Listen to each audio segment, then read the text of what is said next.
All right. Well, welcome everybody to I don't even know what number we're on of the Columbia Crew video cast slash podcast. And we're excited to just talk about the season as it's going on right now that we have 4 weeks of hindsight and we get to kind of look back at the draft and some of our keeper performances and all that kind of good stuff. So, Graham, thanks for joining me again.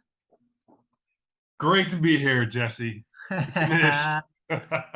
We were hoping to have a guest with us tonight, but it didn't pan out. So if anybody ever wants to jump in and be kind of a guest performer on the show, let us know. We'll try to make it happen. Yeah. And But yeah, thanks to our producer, whoever that's going to be. And yeah, if you want to produce, if you want to edit the video, if you want to, manage our social media sites moving forward, just let us know. And thanks to our sponsor, Mickey's Big Mouth. The good old Mickey's. Remember how you used to have to pop the lid off and sometimes it would cut your hand? Oh, yeah. All right. So, Grant, we've had 4 weeks to kind of see how things have played out. I think it might be interesting just to kind of look at the draft, at least the early rounds of the draft, and kind of see what's happened. In my mind, there was a really big focus on running backs in the first 2 rounds, and I thought it'd be interesting to look at that and just see what's who's doing well, who's not doing well. Yeah. So you can see the screen, right? Yeah. So I think that, look at this. I think you kind of had to go with CMC. That's kind of the consensus number one pick. He just does a lot. But Jonathan Taylor has been just a miss. And this is, Sarge went with that. That was kind of had to go there. Well, questionable to go there. But then Jefferson, the first receiver, who's doing great. But Eckler, Kupp had to be there. Cook, Henry, Najee Harris, Saquon, and Joe Mixon. And out of all those guys, the guy that I was like, I see this guy's healthy. Like Saquon looked great in preseason. He's had a couple of years of being injured, but what I kept hearing was his confidence was back and he was there. So, and I really had to go running back there, as everyone knows, during that day. And I had Joe Mixon last year, wasn't going to go there again. I felt like that was a blessed season for them, and everyone else I wasn't really big on.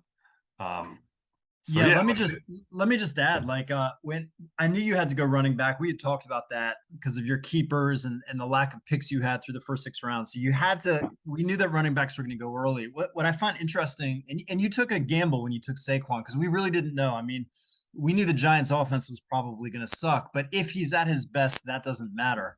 But we hadn't seen much from him for 2 years. So that was a gamble by you. But I got to say, when you took it, there was a little electricity that flashed in the room. And I remember thinking that could be the pick of the first round. And in hindsight, at least after 4 weeks, I think that was the pick of the first round because Christian McCaffrey, while right now he's a top 5 running back in points scored, he hasn't been playing like the number 1 overall pick like I imagined. Jonathan Taylor, between their offense struggling and some injuries that he's had, has been awful. Austin Eckler had a huge week, so he's in the top 5. So that wasn't bad. And some of the receivers have been more reliable. So if you look at the numbers here, I mean, Saquon's number 1 in fantasy points. Nick Chubb, Austin Eckler, McCaffrey. But if you look at the rushing yards, this is the rushing yards, that's where Saquon is. But if you take this into what other guys bring onto it, which is like the receptions, this is where Eckler, McCaffrey, McKissick, and that's just, I think this is not so much as McKissick as being good as you got a dump off Wentz, right? So, this thing is interesting. You look at those things, kind of what happens. And these are all like every pick you can look at it and make an adjustment, say, would have done this, would have done that. Derrick Henry was the right pick at that number. I mean, would you take Najee Harris over Derrick Henry? Probably not. These are the things when it comes to these picks, in the moment, it's the right pick. It's only when, in hindsight, when we do this, to have it go sideways. I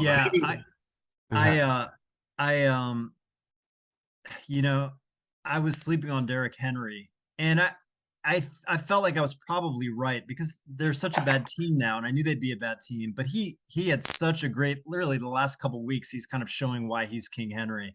So I think he definitely belonged to be in the second half of the first round.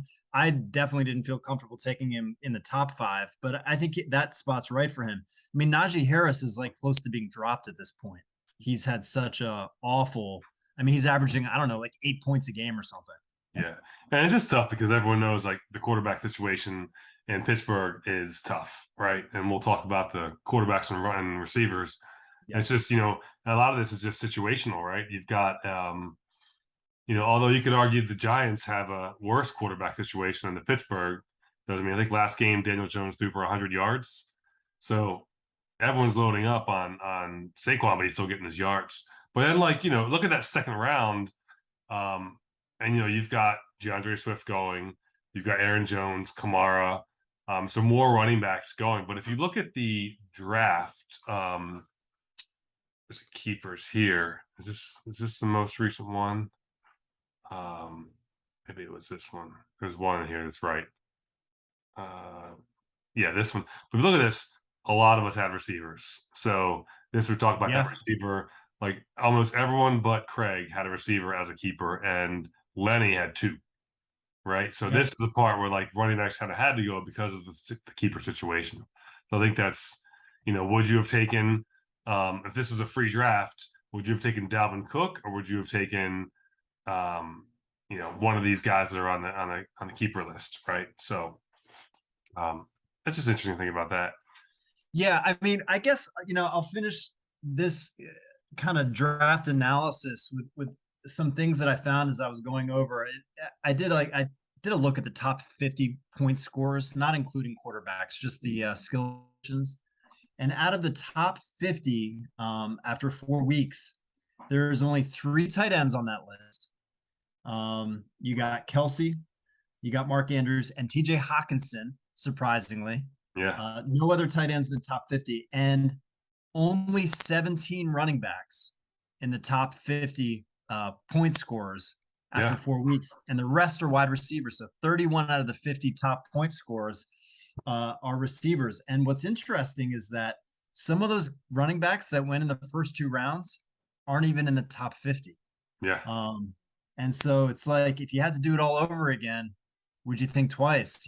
Maybe you go receiver in the first round or 2 and skip that running back. I mean, in hindsight, it's easy, but at the time it's tough to decide. But I found that pretty fascinating, that there's that few running backs scoring in the top 50. Yeah, this is a top right here. So you got receiver, running back, receiver, tight end, receiver. So yeah, what you're saying is right. Like it's so much out of this. You only have 2 running backs and 1 tight end, who really is a receiver, right? Kelsey is not so much a tight end. He runs routes. He doesn't block.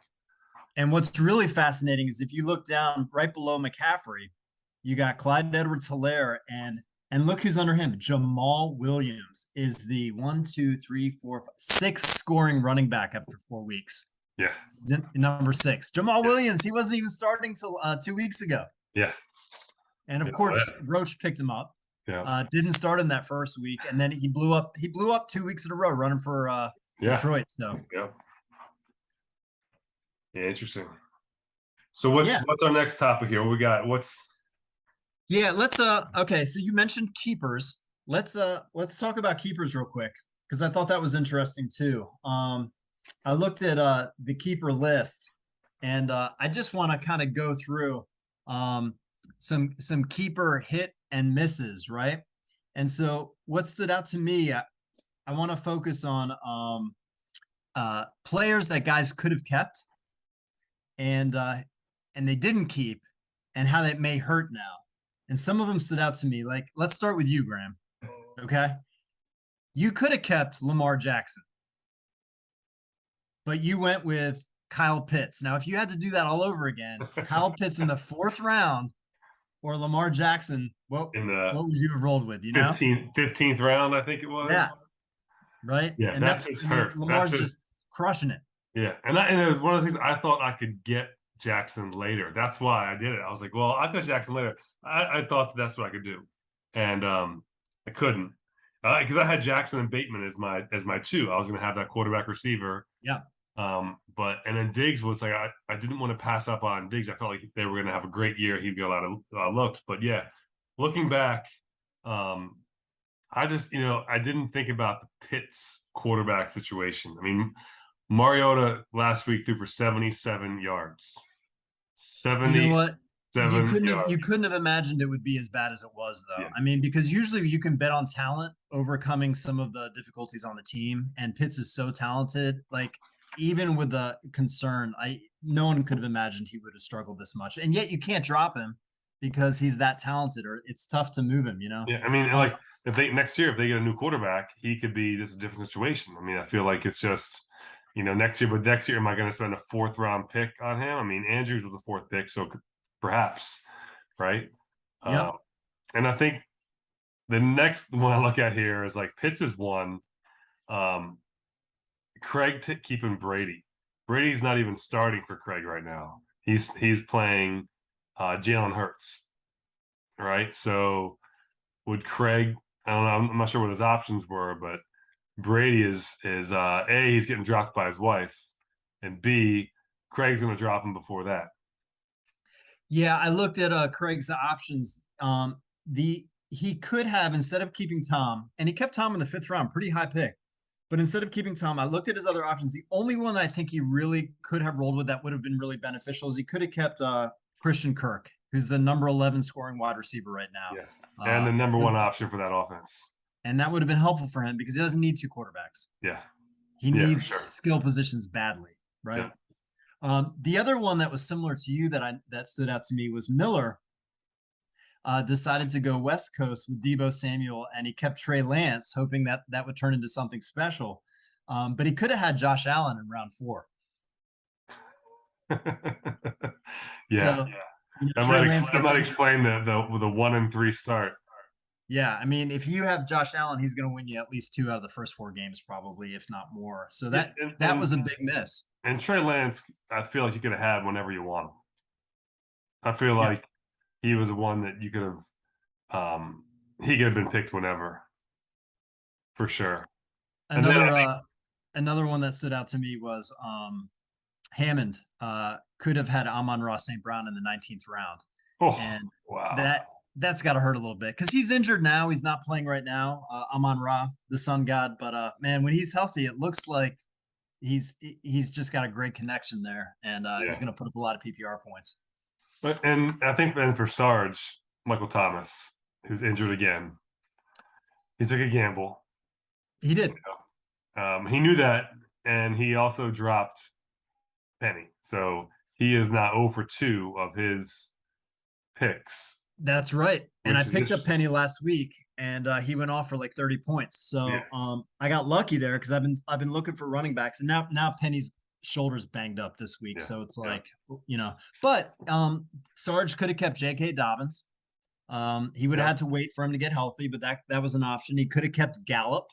But he picked up Gallup as a free agent, so he kind of, got him back there. And the other one that he could have picked up that I didn't even realize he was doing this well is Hollywood Brown out in Arizona. Oh yeah, he's the 5th scoring receiver right now. He's number 5 in points. Yeah, I didn't know that.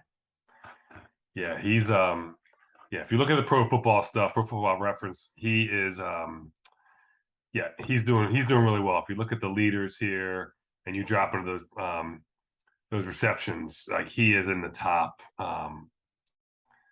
He's in the top there. So I'll pull this up so you can see like where he is for passing yards. He's somewhere in here. I'll find it in a second, but he's up there, which is crazy. And what's 2 things that's crazy is that number 1, he's up there, but number 2, and the text I sent before, how high Cooper Kupp is in receptions, right? He's like this, how many per game he is. It's just really amazing. Look at the receptions per game. He is at 10.5, and 2 and 3 is 7.8. And that's where Marquise Brown is 7.5 receptions a game. So that's a big number there. Obviously, what are you getting out of those receptions? Are you a guy like Kupp's at 9.6 yards per reception? So a lot of short, and that's why he's getting so many. Or someone like Justin Jefferson, he's at 14. Right. Also at 7. So some of these guys, like, are the guys spreading the field? Are they getting a bunch of the targets? All those things are pretty interesting when you look at those things. And then there's 3 out of drop. So you have obviously Trey Lance is injured. He's out. Rashard Penny was drafted by Sarge. He's now yours. And Dalton Schultz, the Yeah. tight end that Roach picked up, has been dropped. But I mean, I think anyone who's on Roach's team, we know you're one bad game from being dropped. He's Yeah. like Roach is like the Al Davis of the league. It's just like you have a bad game. Sorry, hit the road. You're fired. I picked up Schultz. I've had him on my bench for like 3 weeks because I'm just waiting to see if Dak gets back, because Cooper Rush Yeah. has been lighting it up. But when I was hoping when Dak got back and so Schultz is healthy, maybe a connection would form and he'd be helpful to me either for my team or as a trade opportunity. But he came back for his first week last week, didn't catch a pass. So we'll see if he develops. But yeah. Well, let's talk about the best keeper. So that's the ones that had the struggles and the drops. Yep. What I see is from the best keepers, I look at, Ski Andrews, 4th round. He's the number 2 tight end. Absolutely. He's the guy that Lamar always looks for. I will say, I think that Diggs, and even though it's early 2nd round, Diggs is the wide receiver 3. So, Yep. he's worth every penny.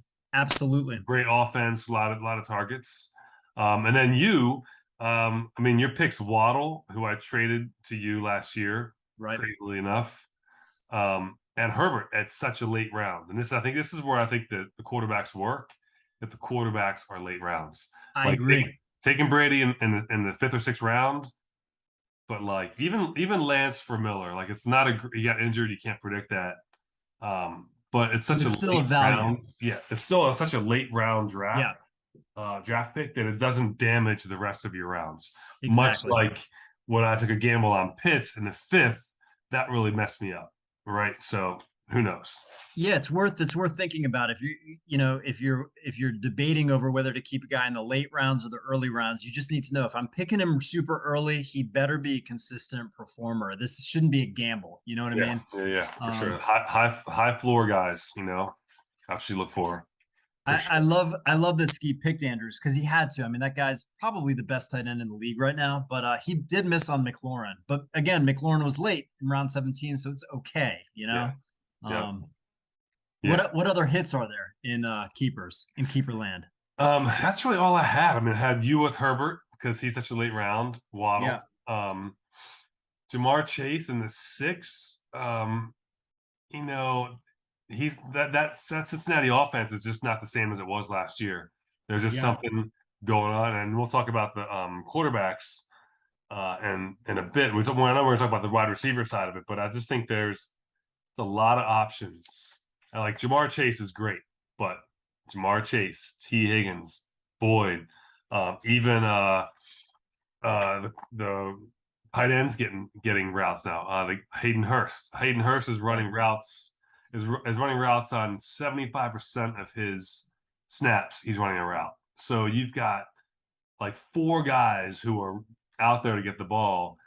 No matter how good Chase is, that's a lot of targets, a lot of options. Yep. Right? I feel like the 2 people that really just missed completely were Sarge and Roach, being that really those 4 players for both those guys that aren't even really being activated right now. Yeah, no, for sure. I think that's a good point. Okay. And I think I'm at a solid C personally because Diggs is a home run, but Pitts is just he's almost on drop category. Can't drop him yet. I got to see what happens, but he's getting there. So next topic, what do we have next?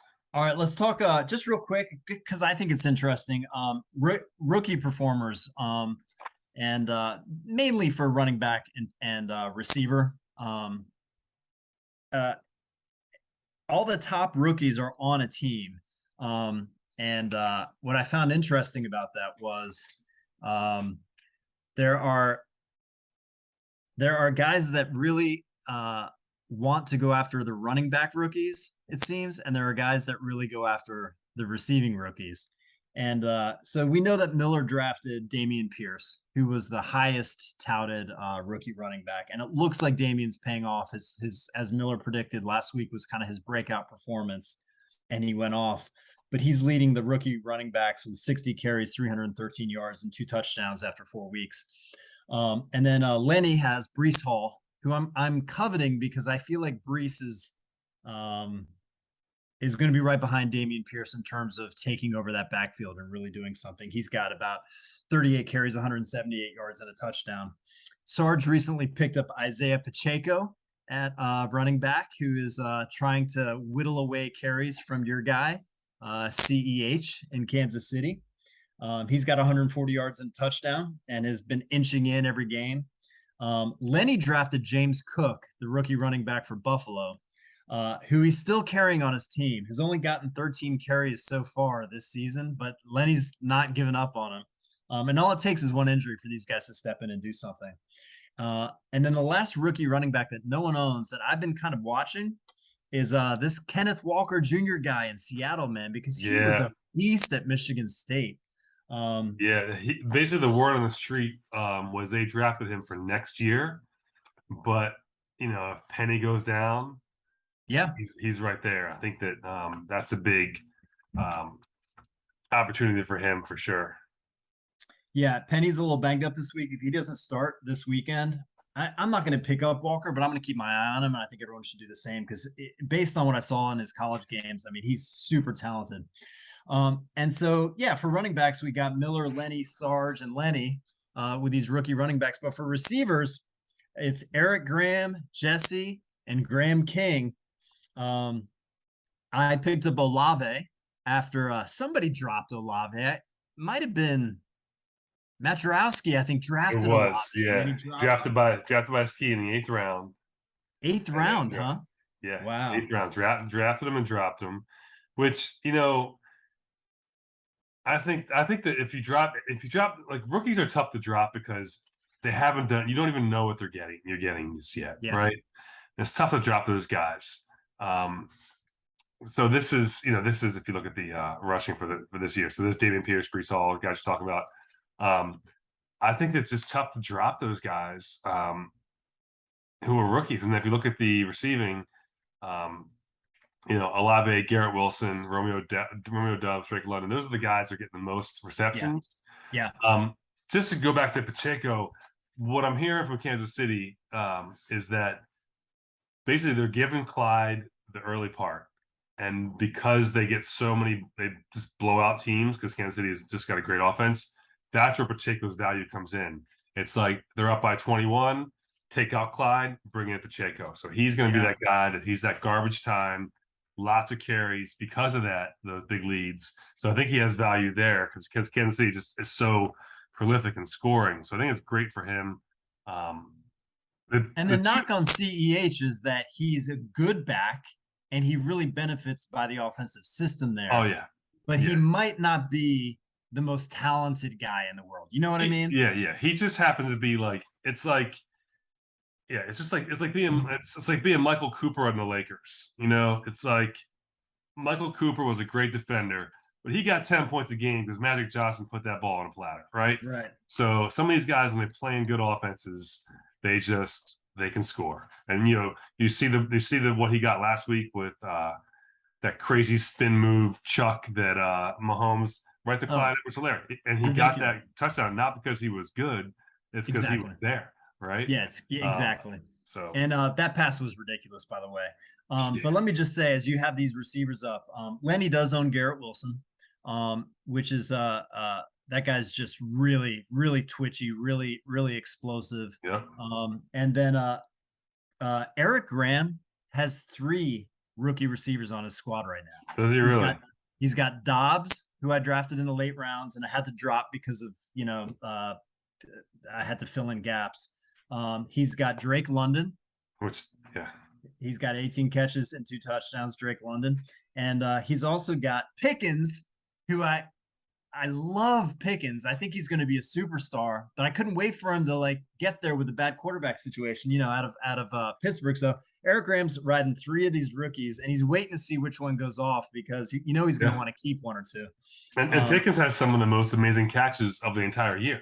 Oh my gosh, that guy is sick, dude. If he was on a different team, like say he went to Kansas City, it'd be all over, bro. Yeah. And then I just had to drop Jahan Dotson because I didn't have room to keep him anymore. And Jahan is leading that crew with 4 touchdowns. He doesn't get enough Yeah, looks, and that yeah, offense is so terrible. I couldn't. You picked him up, Graham. You have him, and he may pay off. I couldn't hold on to him, man. There's not enough receptions. If he doesn't score a touchdown, he's not giving you points. Now, he's been great in the red zone, but I just couldn't hold him anymore, man. yeah, yeah. No, I think this is like when we talk about the wide receiver, running back. I think that um, I always look at the draft and I look at, okay, who's doing what, and I'll go to the year before and who's doing certain things. I also, I look at these guys. I'm like, let's look at their college stats. What do they do? Are they doing similar things they did in college, What's or are the they just, pedigree? yeah? I just want to, like this guy, like these guys all went to Penn State, Ohio State, Nevada, USC, all big time schools, right? Yeah. I want to kind of see what's going on there. And if a guy went to some like, this is if he's at Penn State, he's playing a lot of big time games, right? So Oh yeah. you just kind of know what these guys get. And then also, I think the big thing is looking at the age. You know, these guys are 22, 23. A guy like Brees Hall, 21-year-old running back, it might take him 2 years before he really fills Yeah. out and gets good as a running back situation. So it's always good to see like where people are in this. Yeah, and to expand on that, you remember Sky Moore was getting a lot of pub in preseason. This little uh, Yeah, quick slot guy for Kansas City, and you're thinking he's getting pub, he's on Kansas City, he's going to do something special, but he hasn't done jack. yeah. Maybe because there's too much competition there. But like you said, he went to Western Michigan. He's pretty young. Who knows? It might take him a little while, you know? Yeah, yeah. And that's one of those things where you're right. I think that a team that's got playoff potential, they don't have room for mistakes, right? They've got Juju Smith Schuster. They've got Nico Harbin. They've got guys they know. Even they might not have the ceiling that maybe Sky Moore has, but they at least know what their floor is. Again, I think it's a big part of coaching.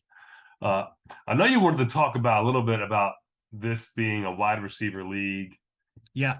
and that part. And you want to jump into that now? Yeah, it's ever since Hammond said that a couple years ago, where he was like, the key to this league is wide receivers. I've been thinking about it because we worked so hard on getting these skill positions to be pretty balanced. And historically, I always thought that running backs were the way to build a team because they got the rushing yards, and if you could find one that received a lot, I felt like you could double up the points past a receiver. You know what I mean? You get the kind of running back that catches 60 to 90 passes a year and can run for close to 1,000 yards. I mean, that's better. Um, but when you look at the stats and you see how many wide receivers are in the top 50, what I've realized as I've learned more about the game and have played fantasy, is that running backs get beat up, and they have a shorter lifespan. They're much more prone to injury. Receivers are just consistently available, and there's so many more of them, right? Yeah. And so what you saw, I think, in our draft was you had to grab the running backs while they were around because there is like a top shelf. But they get banged up, they're injured a lot, and half of them are that we drafted in the first 2 rounds.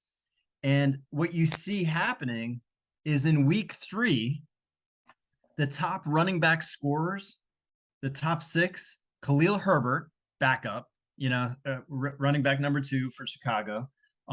You had Cordarrelle Patterson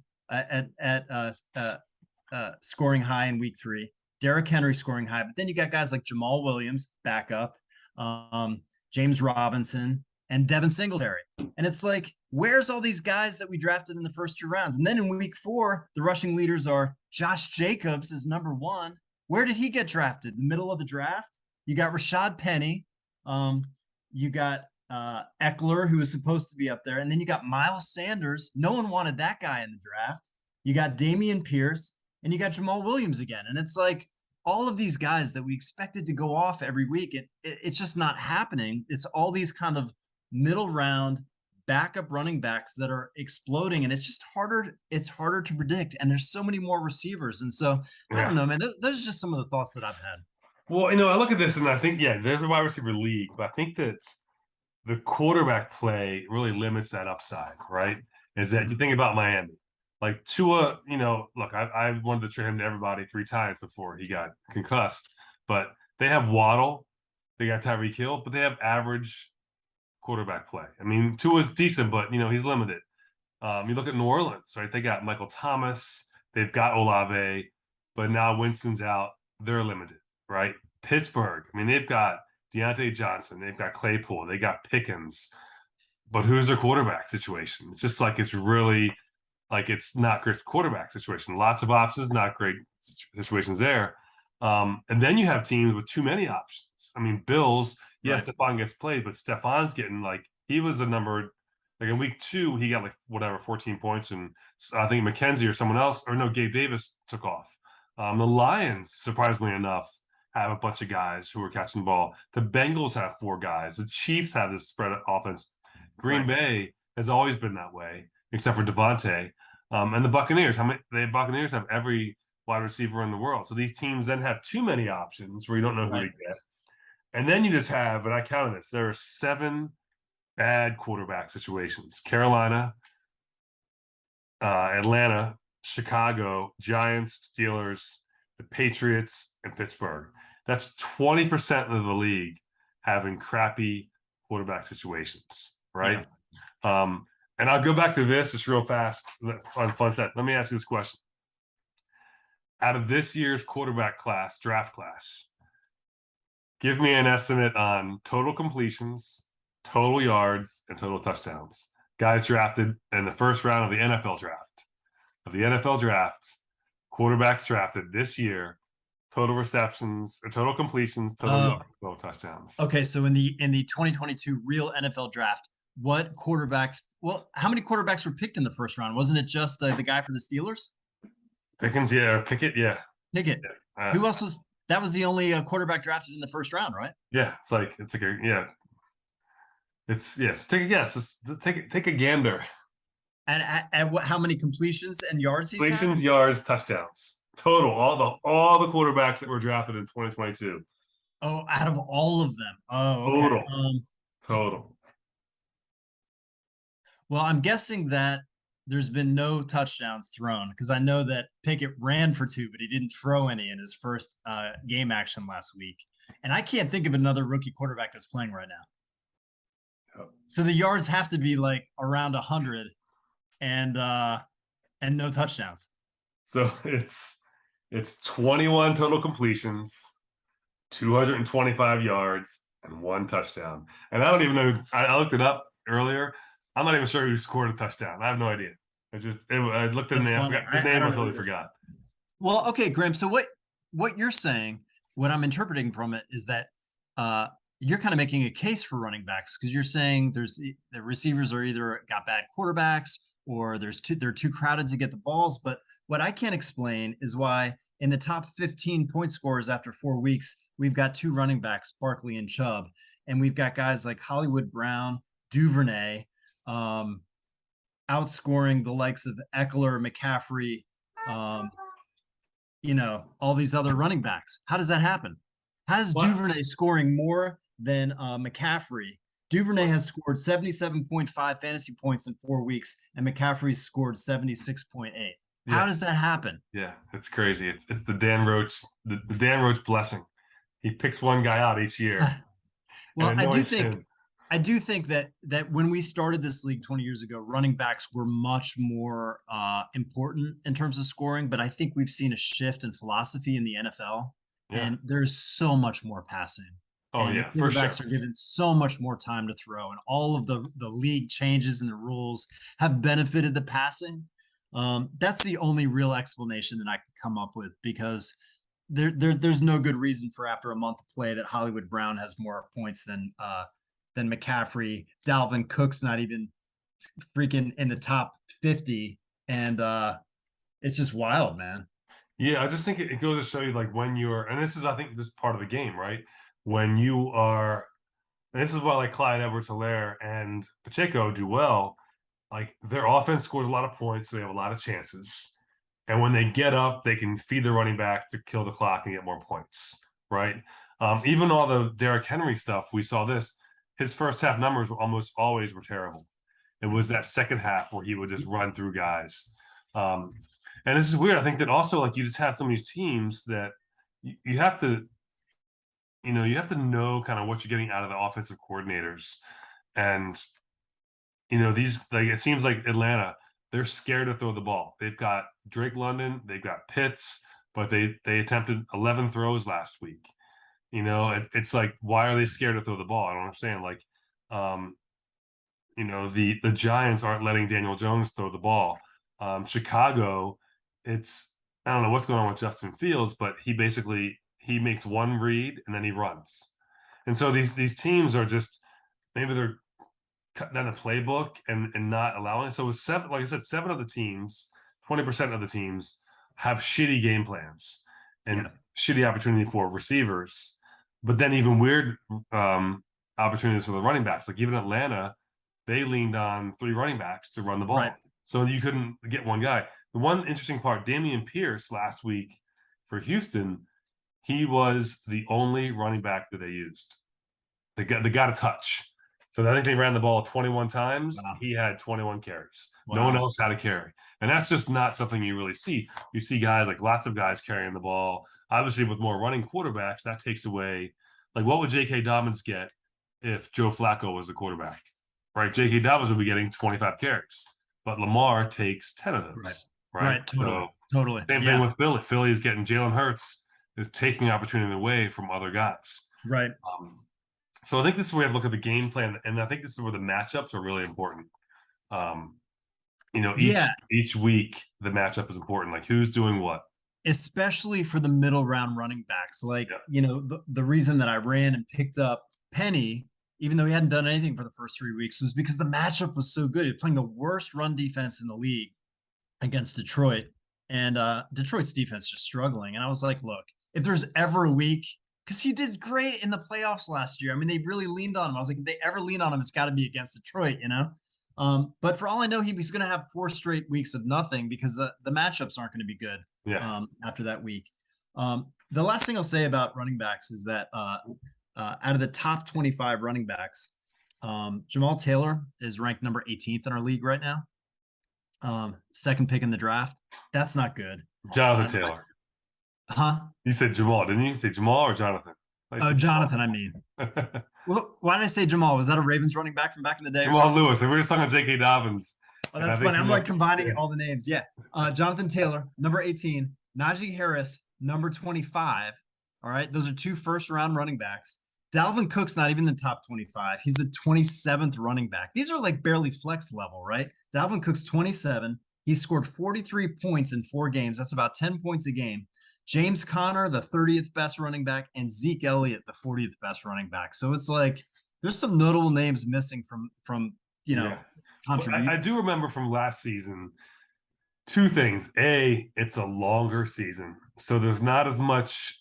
You want to keep guys healthy, and I think that's why we're seeing more people now. And then I remember last year just seeing as the season kind of got colder, you started seeing the running backs do more.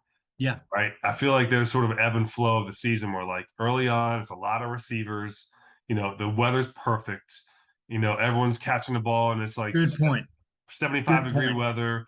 But when it's cold in Pittsburgh and cold in Boston and cold in Baltimore, the running game's where it takes off. And that's a great point. And I think also the gameplay gets more conservative as you want to like do different things, like your job's on the line. You start leaning towards the guys that are the guys you can definitely like your veteran running backs will get, your veteran receivers will get more calls because those are the guys you can really lean on early on. Like no one gets fired in week 2, right? Well, except for the guy from Jacksonville last year. Didn't he get fired in week 2 or week 4? Who was that? Their coach, you mean? Yeah, last year. But I'm saying early on, these coaches can be a little more, see what's going on. But as the season goes on, I think weather and those things affect it. I just remember last year just seeing the running backs do more in the late season. That's just could be recency bias. Well, I just mentioned running backs that have underperformed, and just to finish out the underperforming, section of my comments here.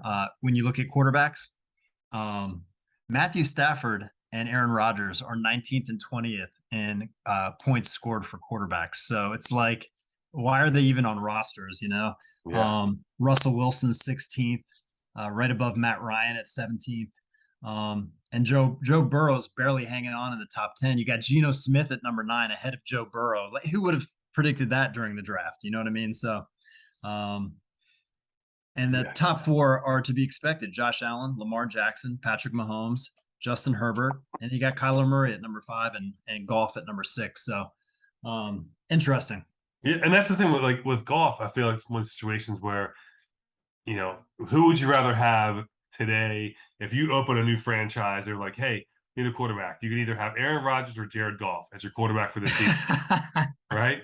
You're going to take Aaron Rodgers, but fantasy, Yeah, Goff's your guy, right? And that's the difference between like real life and fantasy, is that opportunity is what you're looking for in fantasy, totally. right? And Cooper Kupp's a perfect example of that, because he got 19 passes thrown to him last week.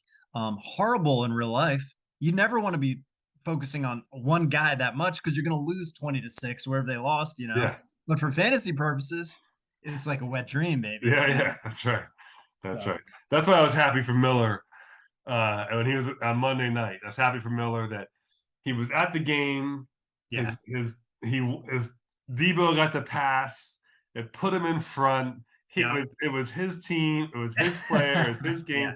That doesn't happen that often. No, that's a pretty cool memory. You're cheering for, like, some team you hate, the player on some team you hate to win you a game. And you're like, fuck, I hate these guys. Like, I think 1 year I had Tom Brady and I hated it. Well, I have a question as we kind of, get close to wrapping up here. Yep. Leonard Boyd's in first place right now. And it's not a fluke. It's not like he's played weak teams. He's scored the most points. I mean, he deserves to be up there. My question is, sometimes I click on different teams just to see who they have and how this is happening. When I just, glance at Lenny's team, nothing stands out to me as like, oh my gosh, that's why. Now, I say that. Is this his team here? That's his team, yeah. Okay, so it must be Lamar, Eckler, and Kelsey, right? Because the rest of it is very average. Well, I did an analysis on this, and I went through week by week and took notes at his wins, right? So week 1, right, he wins by 28 points, right? Yeah. Looking at this thing, it's like, first of all, Prescott shit the bed.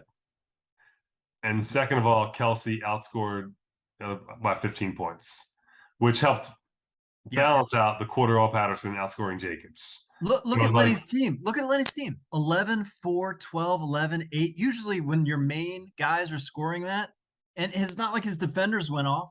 Yeah. So that was week 1. They really came out of Prescott shit in the bed, right? So that was week 1. You look at week 2, and look at this. He won by 46 points, right? Lamar Jackson, that was Lamar's game against Miami, where he just had a great game, but they lost. Lamar outscored Mahomes by 30 points, right? So 46-point difference, 30 points to Lamar. I mean, that's Lamar having a great game. Everything else, everything else is average. Yep. Right. Or then below average. The next week, his third win in a row. Here, quarterback play, Lamar, Jalen Hurts the same. But then look at this defense. 19, 13, 14, 16 points. His defense carried him. So CeeDee Lamb had a great game. But like, even Marquise Brown stood up here for Creighton, for Greg. But I think what is interesting is that he's winning in different formulas, which I'm not sure if it's good or bad, right? What I'm noticing now that you've done this is that he's got defenders and 3 skill players that have super high ceilings, and every week one of them has gone off. Yep. And so if you can grab, because the rest of his team, quite frankly, is more just average guys. I mean, it's Lockett, Sutton, Wilson, Carter at running back. It's average stuff. But those 3 guys and a couple of his defenders could go off at any time, and that's been happening for him. And then, he crushed Craig that week by 90 points. And then week 4, his first loss, he lost by 10 points, right? So this is something where Lamar didn't go off, right? But his running backs crushed it. But then what happened here was his defense did not do anything, Right. and he lost to a good wide receiving crew, right? Adam, Samuel, Metcalf, and those three guys really carried Miller's team. Yeah. But even all that, he lost by 10 points. He still put up 240 points on a day where Lamar didn't do anything. So I think what you're saying is he's got a lot of guys with high ceilings that really help pump his team up. Yep. So yeah, I mean he's got Lamar, who's a MVP quarterback, top 2. He's got Eckler, who's a double threat receiving in yards, and he's got Kelsey, who's a tight end 1. So he's got like three positions where he can do good damage against somebody else, a good delta, if you will. Yeah. Right. I know we want to talk about waiver wire picks too, right? We want to jump into that. Yeah. Did you notice any who's had the best pickups off the waiver wire? Well, I think that the pickup of the year it goes to Dan so far, Devin Duvernay, whatever it is. He's been having a great season. He got injured last. I think he's injured, but he did great. Duvernay wasn't drafted, huh? No, he wasn't drafted. Wow. The Ski has picked up Jeff Wilson Jr. and Khalil Herbert. So Ski's picked up some running backs on the waiver wire. Eric Graham's picked up Pickens, the receiver, and Zach Ertz. So he's picked up some good guys that way. Chris Hambone has picked up Eli Moore, who's drafted by Dan, and then dropped. Rashard Penny by you, Chris Olave by you. So those are 2 good guys. I picked up with two I would say for myself. I picked up Devontae Smith that was drafted by Dan in the 6th round. He dropped him, huh? Yeah. I then traded him to Dan for Mike Williams, his 3rd round receiver. So that was good. And I did that mainly. For me, I had Miles Sanders and Devonta Smith, and I didn't want to have 2 guys on one team. Yeah. I think Devontae Smith is better than Mike Williams, but I didn't want to ride one offense. So are you telling me that you picked up a receiver that Dan drafted highly and traded it back to him for someone even better on Dan's team? Yeah. Why are you doing Dan like that, Grant? Hey, I didn't make him do it. And then I will just toot my own horn. I did pick up Marcus Williams, safety for Baltimore, who's a number 3 point scorer in all safeties. So nice. Whatever that doesn't mean much, but it's something. It's been tough finding. I mean, people are quick on the waivers, man. It is tough finding value out there. Yeah, it's a bit of a challenge. I think that I think that having a 5-person bench really makes it you can stash a lot. And maybe that's something that we talk about next year is I would never want to have more than 5. When we started, I think we had 3 or 4 because I wanted the movement and the forced decisions of crap. I got to drop and pick up if I'm going to survive this week. And I hated playing in leagues where they had like 8 bench spots because it's like, this is stupid, man. Yeah. Well, even with that, like I know I've sent trades to everybody, but I'm trying to trade for someone like receiver on their bench, and they're not accepting the trade. I'm like, he's not doing you any good. Like 0 points, the bench doesn't count. So, 0 points from my guy or 0 points from you guys, still 0 points.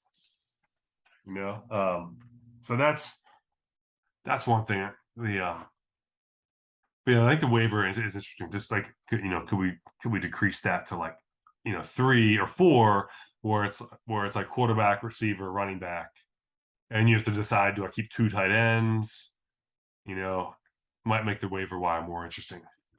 Well, I think that Duvernay is probably the best pickup of the season based on the fact that he's the number 8th scoring wide receiver in our league after 4 weeks. So we'll give that one to Roach. I mean, he's probably got 35 other pickup and drops that aren't worth anything, but that one was a hit. Yeah. I mean, it's funny when you look through the ad drop, you can actually look through it by team and kind of see who's doing. Oh, really? Yeah. So I think that's really interesting to see like who did, who's doing what and the amount of picks and things like that. It's really fascinating when you think about what kind of goes on. I always look at who does things at what time too. Like I'm always like, I get up almost first thing I do in the morning is I look at the league and who added drops. Right. and then like see people like 4 o'clock in the morning. That's the benefit of the East Coast is that like Yep. Miller's getting those late picks, but then he's getting picks while we're all in bed. Well, I will say Leonard, we've already discussed his team. He's in first place. He scored the most points, but as usual, he leads us in the lack of ad drops. I think he's made one. Yeah, so he's made one move, and Craig's made three. Lenny's in first, Craig's in last. So like the amount of moves doesn't really mean anything. I know, but Lenny never picks up. He's not hitting it at all. He's in first place, so good Yeah, for him. yeah, it's crazy. So then let me ask you, who do you think, looking at the I'll share the screen again here. What team, like who's an early season favorite? You look at these teams and like who do you go like, you know what, this is the team to beat? Yeah, I mean, I think Lenny's got a very explosive team. I think that if his high ceiling guys don't hit, he's going to be in trouble. And if that happens in the playoffs, the rest of roster average guys aren't going to be able to carry him. So he better hope that those guys keep hitting. He's like 2 injuries away from just having a very average team. So I think that's his weakness there. Um, I think that High Life, even though he's in ninth right now, after the draft, I thought he had one of the better teams, and I think he's a sleeper to sneak into the playoffs and cause trouble, even though he's 9 right now. I'm not a huge fan of Craig, Roaches, or Ski's team, but I think that Scorp Speed, really Speed and above, we're all in it. And I think the weaker teams right now, no offense, guys, are Roach, Ski, and Creatine. But I think High Life out of that bottom tier is the one that could cause trouble. Well, yeah, look at this, like 250 plus points against him from Miller, right? So, he's his points for aren't great, but his points against, he's just going against, heavy hitters every week. So, I remember being in this position where every week someone has their best week against you, and that's just luck of the draw. So hopefully that won't, for him will continue. Right. I think that Hambone's team is the one that I look at and going, there's some with Justin Jefferson, Jamar Chase, Mike Evans. He's got a lot of guys that are wide receiver ones, right? And so it just will take, if these guys can come around, Chubb's having a great season. Fournette's always going to be there. I think he has long term. He could definitely do something. Yeah, and I will say, as I see, he's got Waller on his team. Yeah. Tight ends have been really tough this year. I mean, a lot of the top tight ends have done nothing.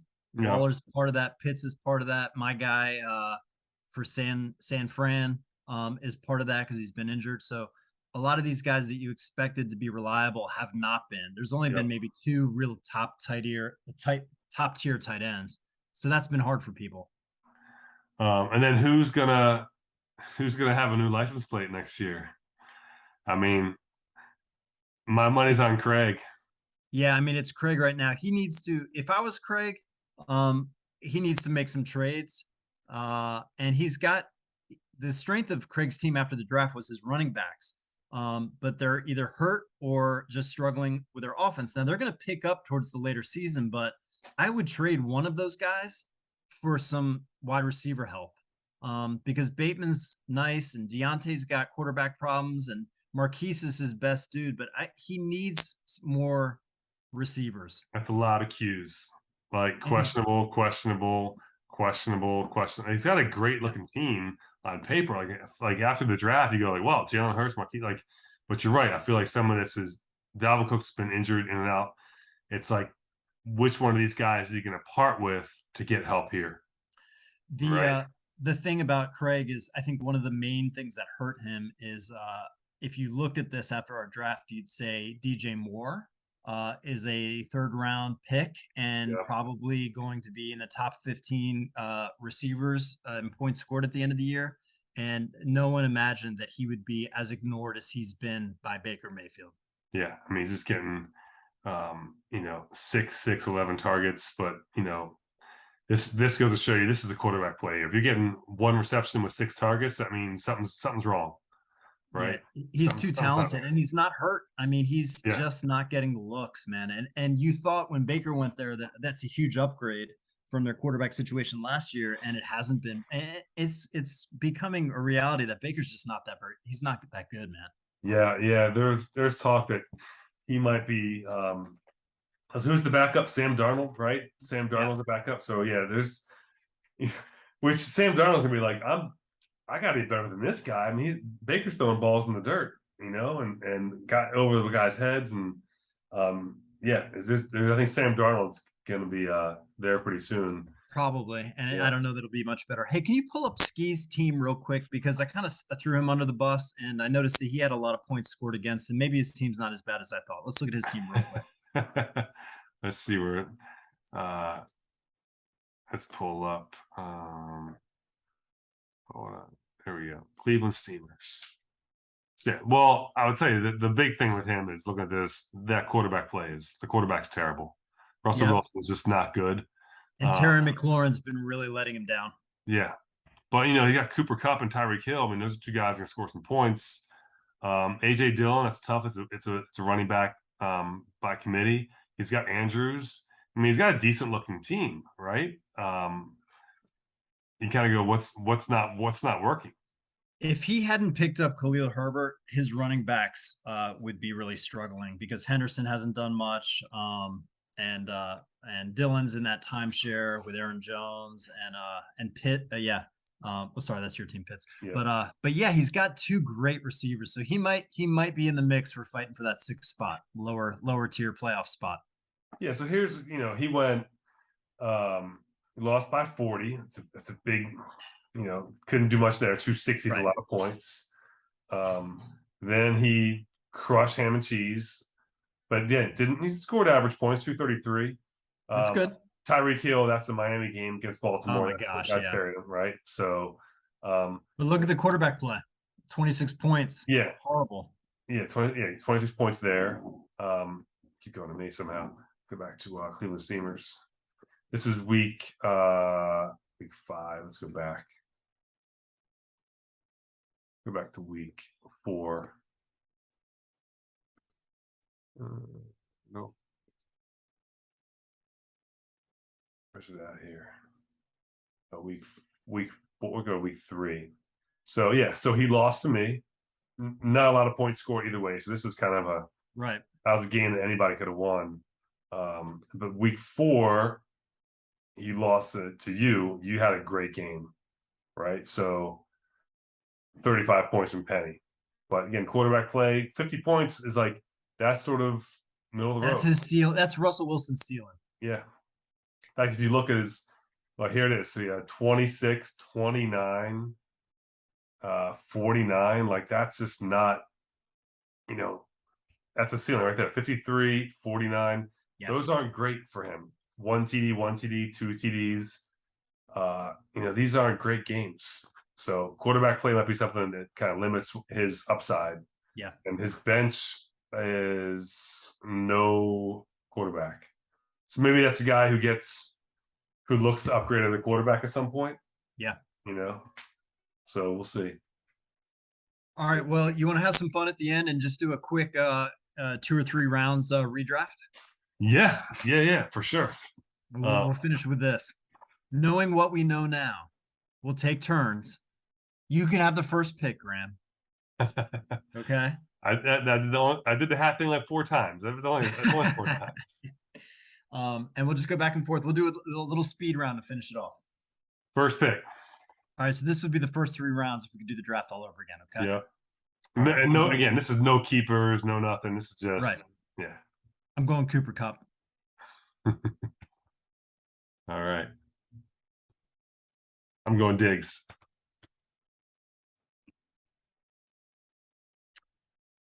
Jefferson. What's the quarterback? Buffalo's quarterback. Allen.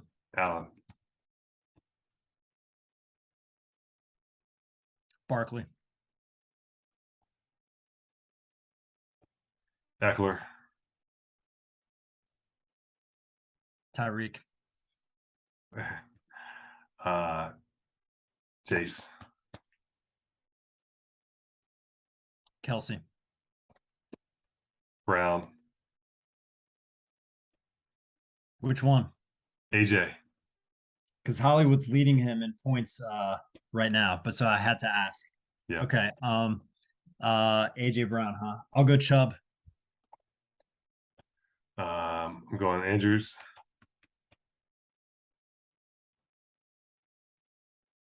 Waddle.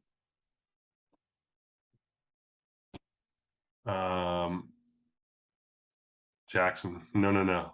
I need another quarterback. Mike Williams. I'll take Lamar Jackson. You got robbed from him again, Graham.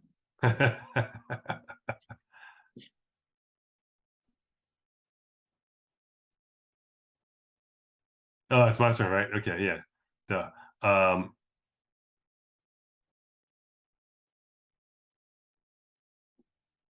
who am I going after here? God, it's a tough one.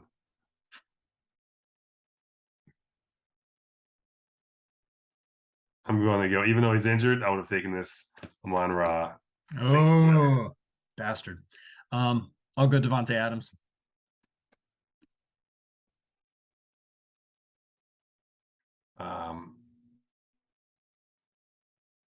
We're taking Waddle. You took Waddle and Hill, huh?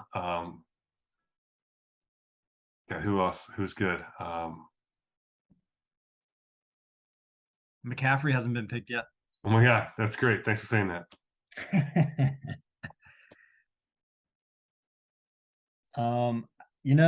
Based on the way the points have come down, I want another running back. I'm going with Edwards-Helaire because he's the 5th ranked running back right now after 4 weeks. Well, I got to go with my It's guy. crazy. Eagles guy. What's his name again? Mike? Miles Sanders. All right. Miles Sanders is scoring right ahead of Derrick Henry. Yeah. I'll pick Derrick Henry next. With the king.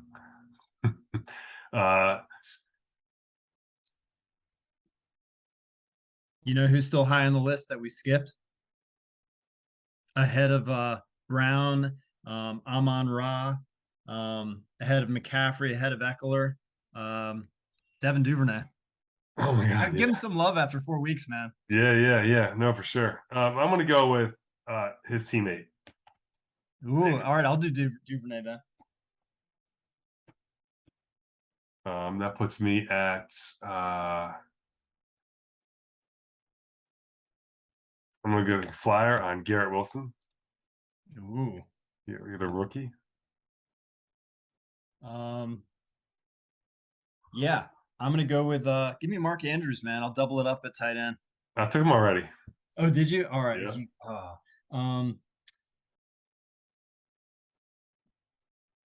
I'll go rookie 2. Give me Olave.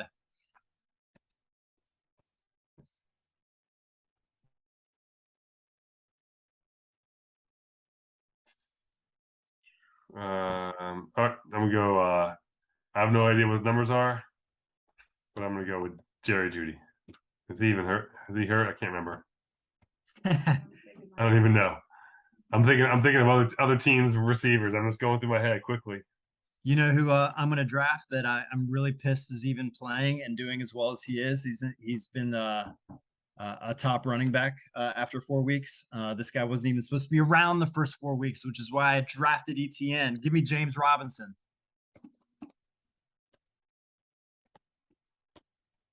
James Robinson scoring more than Dameon Pierce, scoring more than Leonard Fournette, scoring more than Mixon. That's crazy. Swift.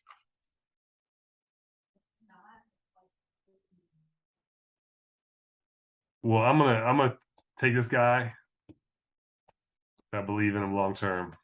Najee Harris. Give me Joe Mixon.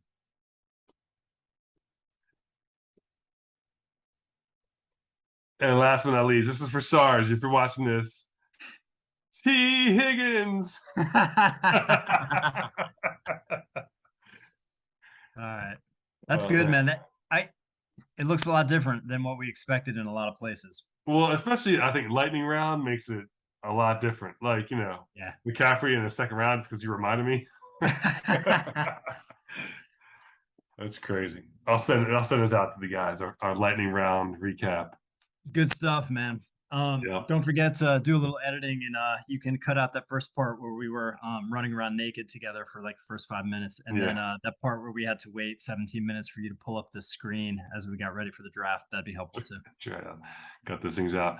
And I'll tell you, if you guys are, it's too late now, but I'll remind you, you should always watch these things at 1.5 speed. Much better. Much better. All right, Graham, that was fun, man. It's been a good first month, man. It's been a weird season. A lot of injuries, dude. It has been a little bit odd, but it's been fun. Yeah, it's 25% down. We got we got a game tomorrow. And we have a London game on Saturday again, or Sunday. Oh, I love those, man. I love when they start at 10. Yeah, you wake up, football's there. It's awesome. Yeah, I remember living in San Diego when I was 20 and getting used to like getting up. As soon as I woke up, the football would be on. I'd be like, this is the best, man. Yeah. I don't have to wait till 1 o'clock. Yep. Sure. All right, dude. Good All times, right, man. good stuff. As usual, we went on like 45 minutes longer than we anticipated, but it was worth it. That's fine. We did what? We did like an hour 15. That's not bad. All right, man. Load it up to Facebook, and I'll talk to you later. All right, Jet. See you. See you, brother.